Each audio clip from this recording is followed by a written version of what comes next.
The skies above Earth were calm. Blue oceans shined, cities buzzed with life. People laughed, worked, and dreamed. They had no idea that something terrible was about to happen. Far above, in the center of the galaxy, the Galactic Council held a secret meeting. It was not a normal day. All the powerful alien leaders sat in silence. The room was cold. Tension filled the air. The name on everyone's mind was the same: Earth. Humanity is growing too fast, said High Chancellor Victor. Of the Drax Empire, they learn quickly. They do not follow our rules. If we wait longer, we will not be able to stop them. Others nodded. The humans are dangerous, said a tall, insect-like alien. They spread their ideas to other races. Some of our own people want to be like them. Another alien leader slammed the table. They made peace with enemies. We fought for centuries. They trade, they teach, they share, but they do not listen. The vote was quick. 12 said yes. 2 said no. 1 stayed silent. The decision was made. Earth was to be exiled, cut off from the galaxy. Without warning, ships appeared above Earth. Giant council warships. They blocked the skies. They jammed signals. Alice. They disabled satellites. Earth's leaders were caught off guard. President Amina Chen stood in her command center, staring at the red alerts on every screen. "What is happening?" she shouted. "Why? Are council ships over every continent?" Her top general shook his head. No warning, no demands, just silence. Then a message came in. A hologram appeared. It showed the cold face of Chancellor Victor. "People of Earth," he said, "you are hereby exiled from the Galactic Union. All your rights are revoked. Your trade is ended. Your worlds are locked. Your name will be removed from the star charts. You are to remain in isolation. This is the will of the Council." The hologram ended. No explanation, no reason, just exile. People around the world panicked. News spread fast. Ships returning from space were not allowed to land. Earth's colonies lost contact. Trade ships vanished. Within hours, Earth was alone. "We did everything right," said an old scientist. "We followed the laws. We helped them." Why would they do this? No one knew. Some believed it was a mistake.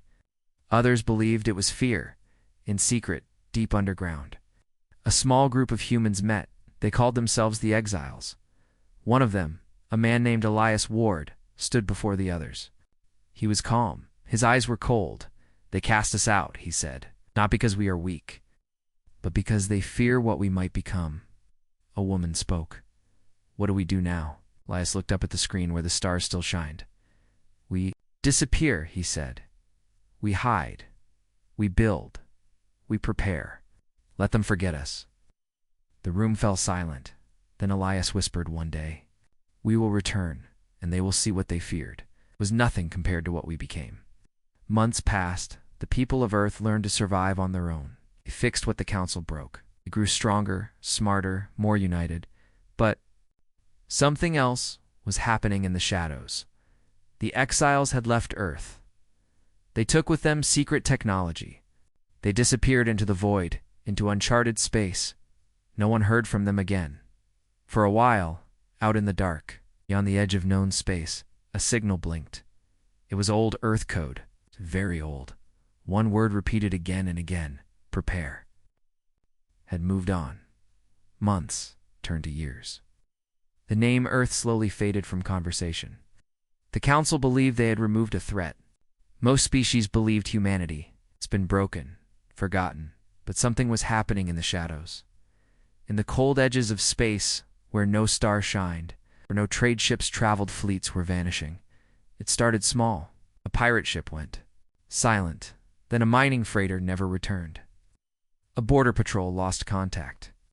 The Council blamed raiders, accidents, space storms.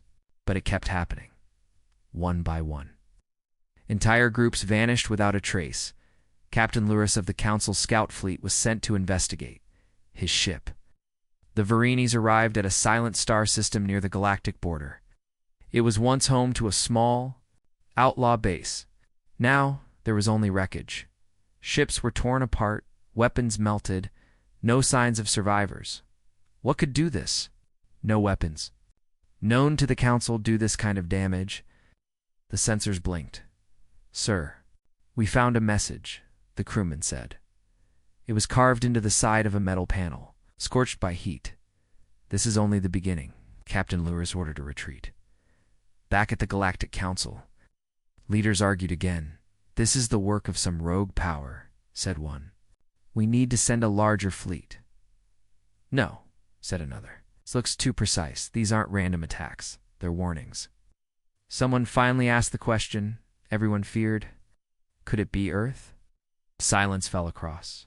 The Chamber Chancellor Victor stood slowly. Impossible. We exiled them. Their technology was weak. Their fleets were small. Another voice replied, that was years ago. In the dark of space, a single ship moved like a ghost. Its design was smooth. Its black metal, no markings, no sound. It did not need light to see. It did not need permission to enter systems.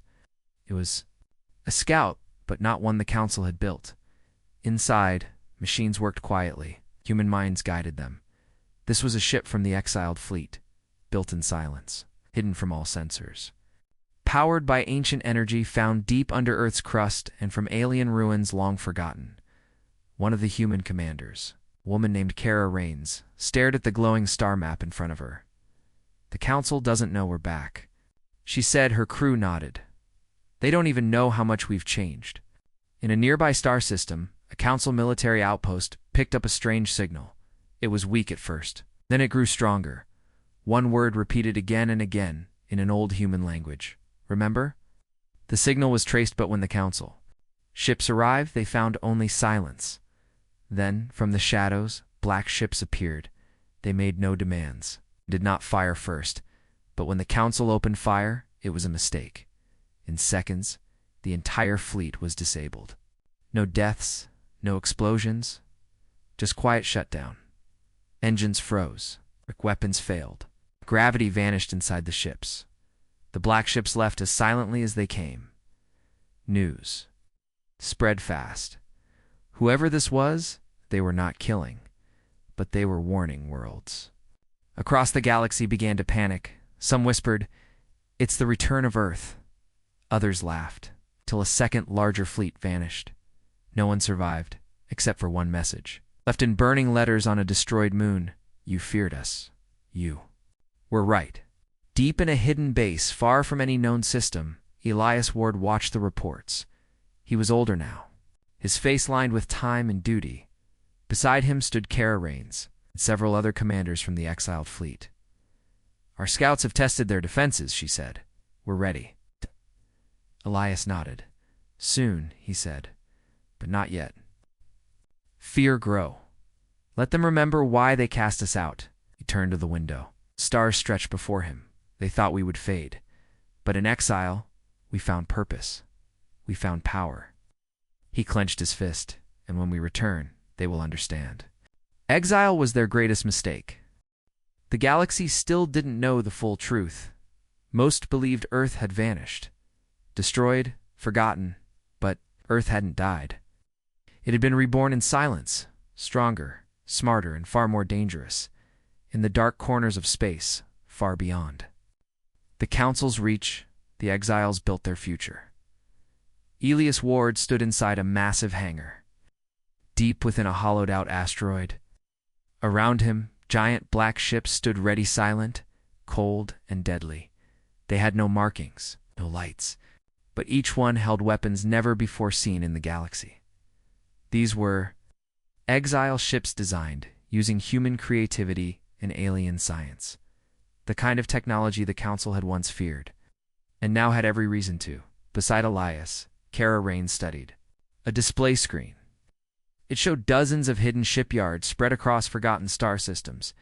Engineers worked without rest. Drones moved in perfect lines. AI minds kept everything running. We've grown fast, she said. Faster than anyone. Thought possible? Elias nodded. That's because no one was watching. No rules, no limits. Only purpose. Back on Earth, things had changed too. Gone were the days of weakness. After exile, humanity had united. No more borders, no more fighting between nations. Earth became one people with one goal: to survive and return. Underground cities were built. Space elevators reached high above the clouds. New ships left every week, heading into the dark with supplies and workers. The people knew they were not just building for defense, they were building for destiny. Children learned about science and survival from a young age. Everyone had a role. Even old men and women taught history so that no one would forget what had been taken from them. They didn't speak of revenge. They spoke of justice. The exiles had found something else to in. A lost system at the edge of the galaxy. They discovered ancient ruins, not human, not council-made. Inside, they found powerful energy sources, strange machines, and technology that had been buried for thousands of years. With it, Earth scientists created new kinds of power: ships that moved without fuel, shields that could bend light, weapons that used sound, gravity, even time. This was not just progress. This was evolution, and it was all kept hidden. For now, one day, a new fleet returned from deep space training. They had no names, only numbers. Fleet Commander Juno 9 walked into the command chamber. Her voice was calm. "We're ready?" Elias stood. The time he had waited for had come. He walked to the front of the room and looked at all the commanders, engineers, and pilots standing before him. "Years ago," he said, "they feared us. So they exiled us. They shut their doors and turned their backs. They thought it would break us." He raised a hand and pointed to the map showing the galaxy. "But out here, we became more than they ever imagined. We didn't fade. We didn't fall. We rose." The crowd stood in silence. "We will not attack in anger," Elias said. "We will not destroy what we can protect. But we will show them humanity is not a mistake. We are the future they feared." That same night, across a dozen star systems, exile scouts were launched. Their mission was clear: enter council space, remain hidden, watch, learn. If seen, they would not fight. Not yet. But they would leave a message, and that message would be clear: Earth has not forgotten. In the council's homeworld, Chancellor Victor paced in his private chamber. He had received strange reports, energy readings, distress calls, rumors of ships that vanished in seconds. He still refused to believe it could be Earth. "They are gone," he told himself. "We made sure of that." The small part of him, the part that remembered Earth's speed, its hunger to learn, its unmatched will to adapt, it felt something different. Fear in a quiet part of space. A merchant ship drifted peacefully then, without warning. Every light on the ship flickered. The engines went silent. Screens went black. The crew panicked. Then something moved outside. A giant black ship passed by. Slowly, smooth, silent, massive. It didn't fire, didn't speak. But on the merchant ship's cracked screen, a single message appeared: "We are the exiles, and we have returned." Mining colony on 012 had always been quiet, far from any major trade route. The small rocky moon was home to only a few hundred workers. They mined rare crystals, lived in metal shelters, and watched the stars at night. No one expected trouble. That changed on a cold night when the sky turned black. It wasn't a storm. It wasn't a ship from the council. It was something else. "Unknown object entering orbit," shouted the radar technician. Manager Selin ran to the command center. The monitor showed a massive shape slowly moving above the moon. No ID. No sound. "What is that?" Selin asked. No one could answer. The ship was unlike anything they had ever seen. It didn't use normal thrusters. It didn't respond to calls, moved as if space itself made way for it. The miners watched in fear. Some ran, some froze. Then something even stranger happened. All systems on the mining base shut down power. Lights, communications, everything. And then a message played on every screen: "Earth remembers." Panic spread quickly. Selin tried to send an emergency signal to the council, but the comms were dead. He stared at the giant black ship in the sky. It didn't fire. It didn't move. It just watched, After 10 silent minutes, it vanished. No engines. No sound. It simply faded into the stars. A week later, the video was leaked across the galaxy. People everywhere watched in shock. The message Earth remembers sent chills down their spines. Some called it fake. Others whispered, "They've returned." In a council meeting, the leaders argued, "They're using fear," said one ambassador. "They haven't attacked anyone," replied another. Chancellor Victor slammed his fist on the table. "They show up without warning, shut down systems, and leave messages. That's a threat." An older council member spoke softly. "No, that's a warning." On a peaceful planet named Severa, citizens saw strange lights in the sky. Council fighters were patrolling the area. Suddenly, they vanished. No explosions, no signals, just gone. Moments later, a message appeared in the sky. "Formed by moving clouds and particles of light, we are not your enemy, unless you make us one." Back in Exile Command, Elias Ward watched the footage. The message was received, Kara Rain said beside him. Elias nodded slowly. "Now we wait." "Should we begin contact?" she asked. Elias thought for a moment, then said, "Yes, but carefully." On a neutral moon station known as Trade Post 7, a ship docked that no one recognized. It didn't belong to any known species. Its black hull shimmered with strange patterns. No weapons were visible. Out walked two humans, dressed in dark gray suits with no logos, no names. They walked calmly into the trading hall. Aliens stared. Some ran. Others froze. One of the humans, a man, stepped forward. His voice was calm but firm. "We are not here to harm anyone." A large alien guard pointed a weapon. "You're from Earth," the woman beside him answered. "Yes, we were. Exiled. We survived." The hall went silent. "Why are you here?" someone asked. The man replied, "To see who still remembers what justice means." Then they turned and walked out. Minutes later, their ship vanished without a trace. That same day, the Council's emergency fleet was launched. 100 ships. Full power. Full weapons. Their mission, track and destroy any exile ship on sight. Chancellor Victor gave one order: no more messages, no more fear, wipe them out. But deep down, even he was afraid. What the Council didn't know was that the exiles were ready. They had wanted this. For every Council ship launched, the exiles knew its path. For every strike prepared, they had a defense. They didn't want war, but they were done hiding. Some alien races began to ask questions.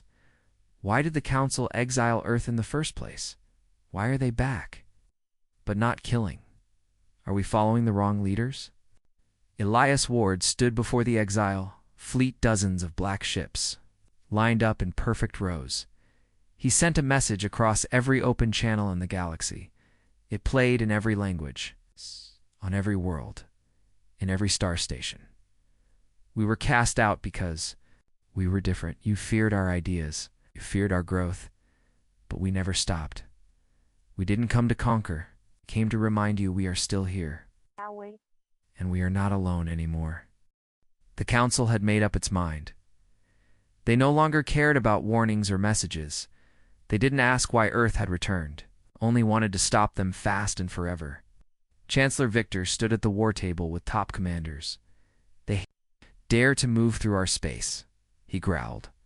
"They send messages instead of missiles. That's not Passit's power." One general nodded. "We've launched the strongest fleet we have. They won't escape this time." But deep in his heart, even the general was unsure. No one knew what Earth truly had, or what they had become. The fleet moved fast. 100 ships. Shields active. Engines burning bright. They were heading for the Darafor system, where an exile ship had been spotted. But they were walking into a trap and they didn't even know it. The exile ship in Darafor wasn't running. It waited alone. In the dark, it looked small compared to the massive fleet approaching. A single black ship, silent and still. "Target locked," said the Council commander. "Ready to fire." The order was given. All weapons fired at once, lasers, missiles. Plasma bolts? The exile ship disappeared. For a second, the Council fleet thought it was destroyed. Then, everything stopped. Inside every Council ship, alarms screamed. Lights shut off. Engines failed. Weapons froze mid-fire. Artificial gravity went wild. Crews floated in confusion and fear. Then, voice played across every screen. Calm, cold, human. We disabled your ships in under 6 seconds. No one is dead. No systems are damaged. But now, you see, the exile ship reappeared right behind the Council command cruiser. It hadn't run. It had moved through folded space. Using technology the Council didn't even understand. The voice continued, "You thought we were still the same. That was your mistake." Back on the Council homeworld, panic spread. The fleet had been disabled. Without a single shot from the exiles, not one human had died.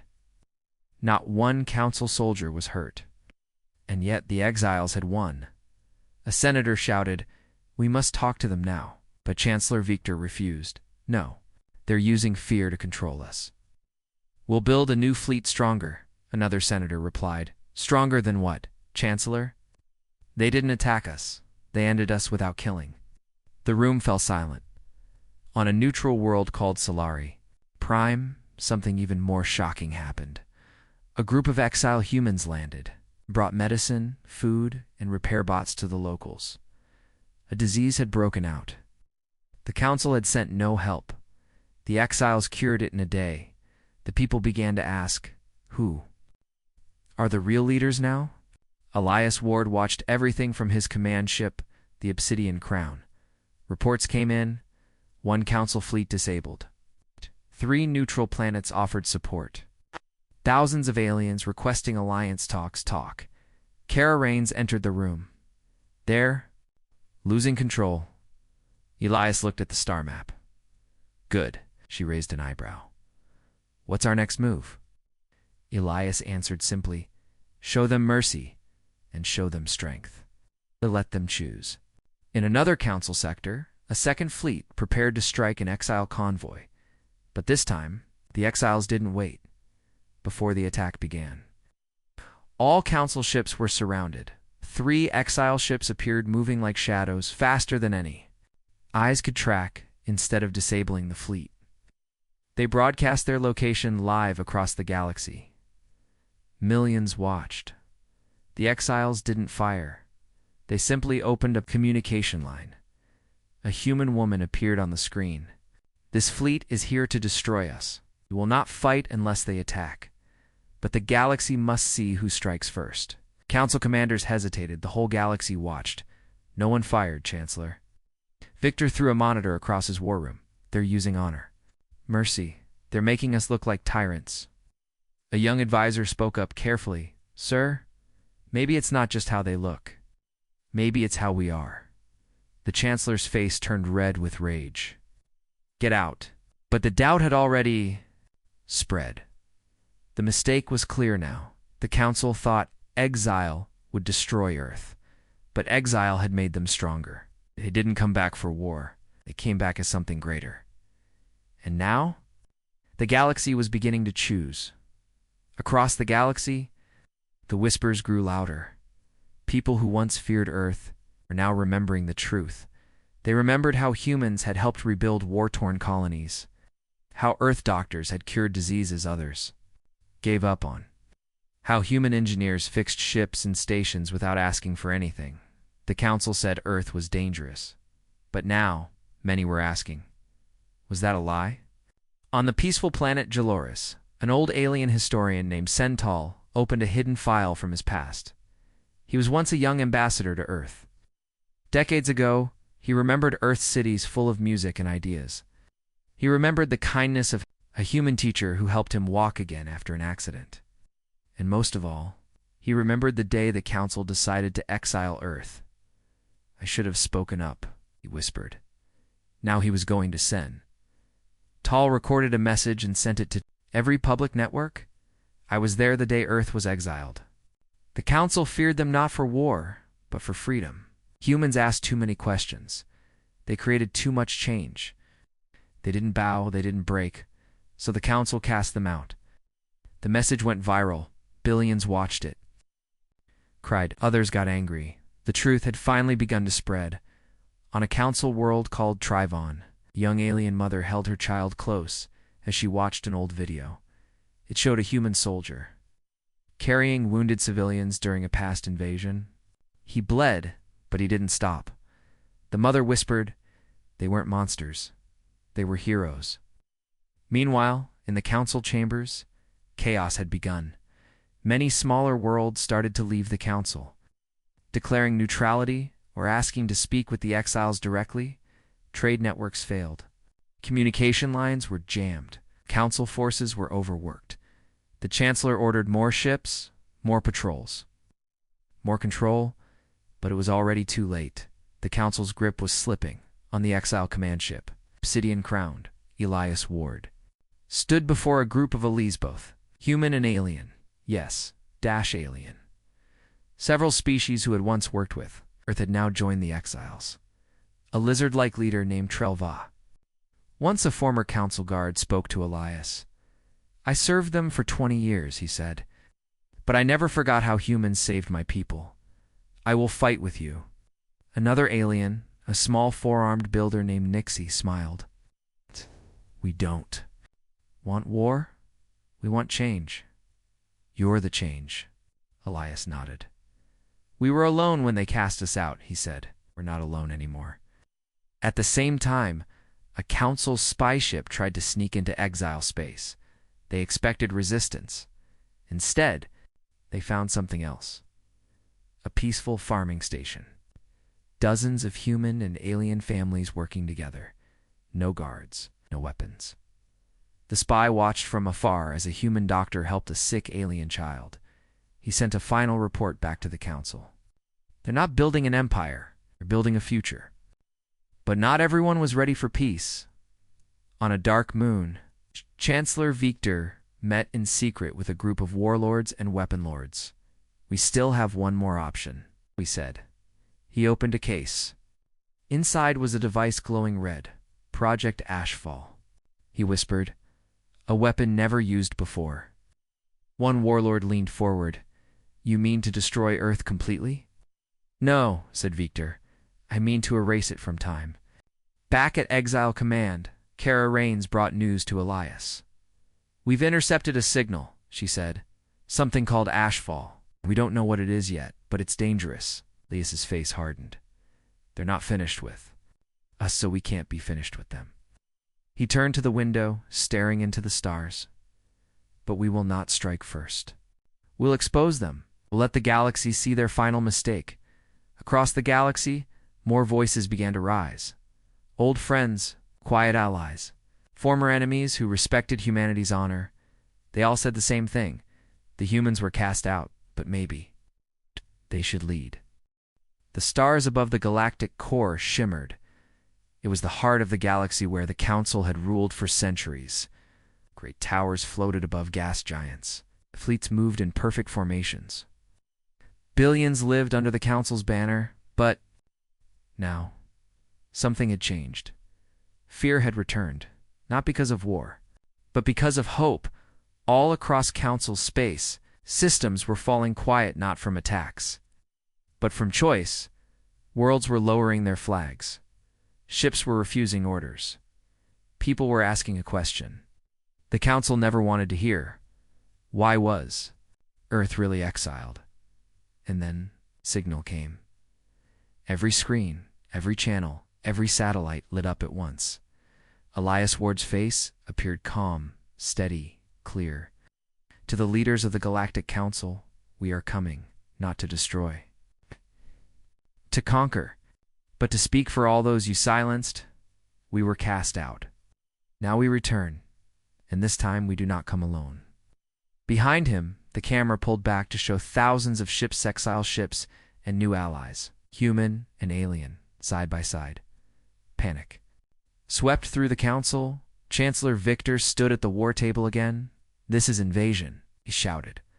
But no fleets were being attacked. No weapons were fired. They were just moving forward.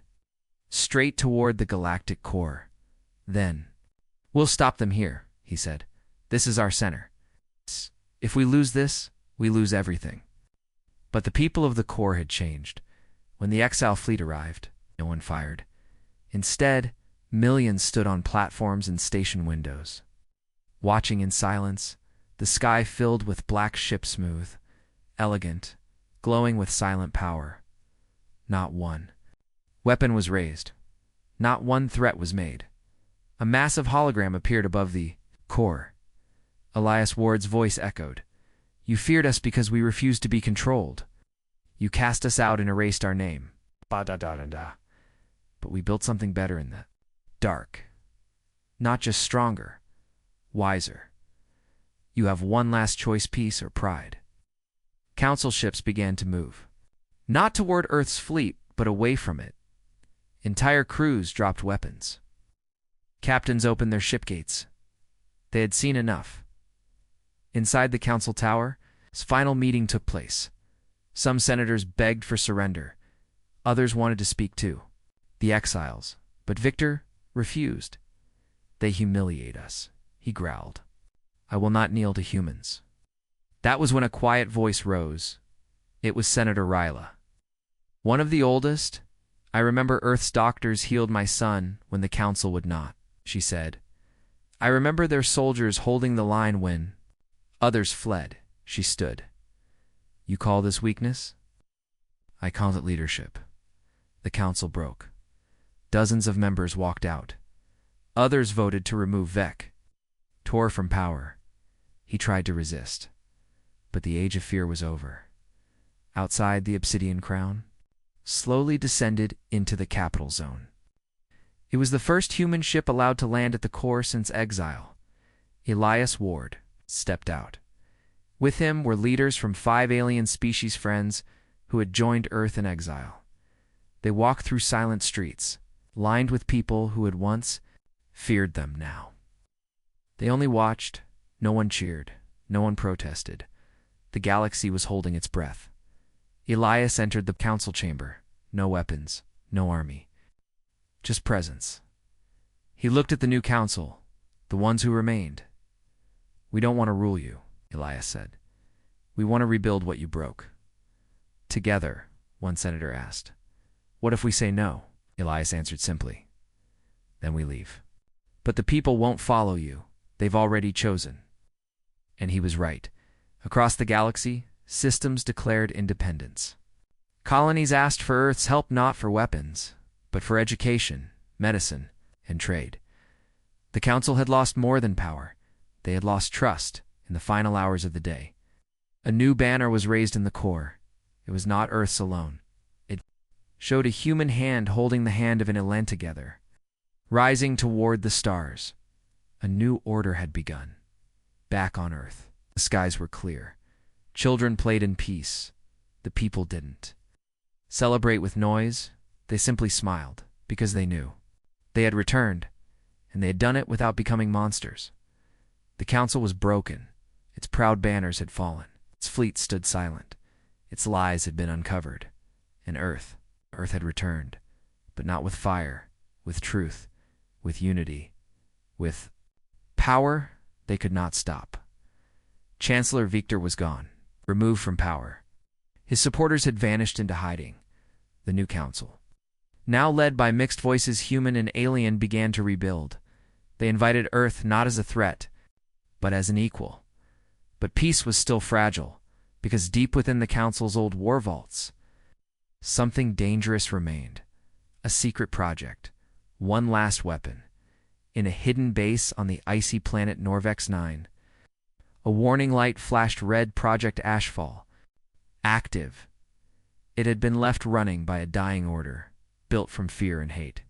Designed to destroy Earth in case the Council ever lost control, it didn't use bombs or fleets. It used time. Back on the Obsidian Crown, Elias Ward received the signal first. He read the decoded message and froze. Kara Rains entered the room. "Is it?" He looked up. "They've activated Ashfall." Kara frowned. "I thought it was a myth." "No," Elias said. "It's real." Device designed to erase Earth from history itself. Her eyes widened. They'd erase everything. Every moment. Every life. Elias nodded. They'd rather wipe us from time than accept the truth. There was no debate. The exiles mobilized immediately. Thousands of ships moved toward Norvex 9. They were joined by former Council allies who now stood with Earth, even alien worlds. That once feared humanity now sent aid, but time was running out. Above Norvex 9, the sky cracked with light as the fleet arrived. The defense systems on the planet were ancient but deadly. Auto turrets, drone swarms, and time-based shields fought to stop them. But they couldn't match what Earth had become. Human pilots moved like ghosts. AI-guided ships sliced through the defenses. Alien support cruisers repaired damage before it spread. They didn't attack to kill. They attacked to disable. They fought with control, with focus, with power. Born not of hate, but of purpose, inside the frozen vault, a human strike team broke through the final gate. They found the Ashfall device, a tall tower of light, spinning faster and faster, drawing energy from dark matter. Shutdown code won't work, said the engineer. It's too far along, said another. There was only one way, manual override, and it could only be done from inside. Commander, 009 stepped forward. I'll do it. No, said Kara. Let me. But Juno shook her head. I'm the one who helped design the counter systems. I know the risks. Elias placed a hand on her shoulder. You don't have to. She looked back with a soft smile. Yes, I do. And she entered the light. Outside, the fleet held its breath. Then the tower pulsed once, twice, then shattered into cold silence. The device was dead. Earth was safe. Time itself had been protected. The fleet cheered. Across the stars, people cried and clapped and whispered the same words. They saved us all. Later, a ceremony was held. On Earth, not just for victory, but for those who chose peace, even when war was easier. Elias Ward spoke before millions. We were cast out, alone, hunted. But exile made us stronger, not in weapons, but in heart. We chose not to destroy, chose to return with hope, and now we choose to lead together. A new galactic charter was signed. It wasn't ruled by fear, it was built on cooperation, led not by one race, but by all, and deep in the stars, on a quiet outpost station. A young alien child stared up at a statue. It showed a human and an alien side by side. Looking at the stars, the child asked, "Who are they?" Her father smiled. "They're the ones." Who came back with power? No one could stop, because they used it to do what was right. The end.